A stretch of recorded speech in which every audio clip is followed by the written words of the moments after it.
Good morning my dears. Okay, ഇന്ന് കോവയ്ക്ക ഞാൻ നേരത്തെ രാത്രി അരിഞ്ഞ് വെച്ചിട്ടുണ്ടായിരുന്നു കേട്ടോ, ഫ്രിഡ്ജിൽ വെച്ചിട്ടുണ്ടായിരുന്നു. നാളികേരം ചിരകി വെച്ചിട്ടുണ്ടായിരുന്നു. അപ്പോൾ ഇന്ന് മാങ്ങക്കറി ഉണ്ടാക്കാമെന്നാണ് വിചാരിച്ചേക്കുന്നത്. മാങ്ങക്കറിയും മാങ്ങയുണ്ട്, നല്ല പുളിയാണ് മാങ്ങയാണ്. പുളിയെന്ന് വെച്ച് കഴിഞ്ഞാൽ അപാര പുളിയാണ്, അത് പറഞ്ഞറിയിക്കാൻ പറ്റില്ല, അത്ര പുളിയുള്ള മാങ്ങയാണത്. അപ്പോൾ രാവിലെ തന്നെ ഞാൻ ചോറ് അടുപ്പത്തൊക്കെ അരിയൊക്കെ കഴുകി വെച്ചിട്ടുണ്ട്. മാങ്ങ അരിഞ്ഞുകൊണ്ടിരിക്കുകയാണ്. ഈ സമയം എനിക്ക് വീഡിയോ ഇടാനായിട്ട് ടൈം കിട്ടുന്നില്ല. അപ്പോൾ ഈ സമയത്താണ് വീഡിയോ ഒക്കെ പോസ്റ്റ് ചെയ്യുന്നത്. അതുകൊണ്ടാണ് ഗുഡ് മോർണിംഗ് എന്ന് പറഞ്ഞത് കേട്ടോ. ഓക്കെ, അപ്പോൾ ഈ മാങ്ങയുടെ കാര്യം പറയുകയാണെങ്കിൽ നല്ല പുളിയുള്ള മാങ്ങ കേട്ടോ. പിന്നെ ഞാനിപ്പോൾ ഇന്നലെ വഴുതനങ്ങ ഫ്രൈ സക്സസ് ആയി. അതുകൊണ്ട് ഇപ്പോൾ ഇന്ന് ഈ വഴുതനങ്ങ ഫ്രൈ ചെയ്യാമെന്ന് വിചാരിച്ചു. പക്ഷേ ഇതിലും ടേസ്റ്റ് ചെറിയ വഴുതനങ്ങ കേട്ടോ. ഇത് വലുതാണ്, വലിയ ടേസ്റ്റ് എനിക്കങ്ങനെ തോന്നി. കുഴപ്പമില്ല, എന്നാലും മറ്റേതിൻ്റെ അത്രയും ടേസ്റ്റ് തോന്നിയില്ല. പിള്ളേർക്കൊക്കെ ഇപ്പോൾ ഇത് ഇഷ്ടമായിട്ടുണ്ട്. എത്ര ദിവസത്തേക്കാണെന്ന് അറിയില്ല. ഞാൻ പരട്ടി വെച്ചു. അതിനിടയിൽ മാങ്ങക്കറി റെഡി ആയിട്ടുണ്ട്, തിളച്ചുകൊണ്ടിരിക്കണം. ഇനിയിപ്പോൾ ഫസ്റ്റത്തെ പാല് ചേർത്തിട്ടില്ല.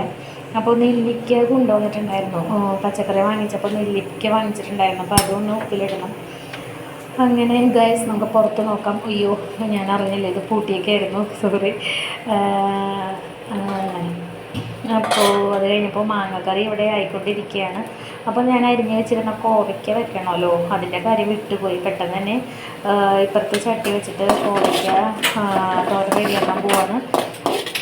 കോവയ്ക്കയ്ക്ക് പിന്നെ അധികം എരിവ് പാടില്ല, പിള്ളേർക്ക് കഴിക്കാൻ പറ്റില്ല. അതുകൊണ്ട് എരിവ് കുറവാണ് കേട്ടോ ഇടുന്നത്.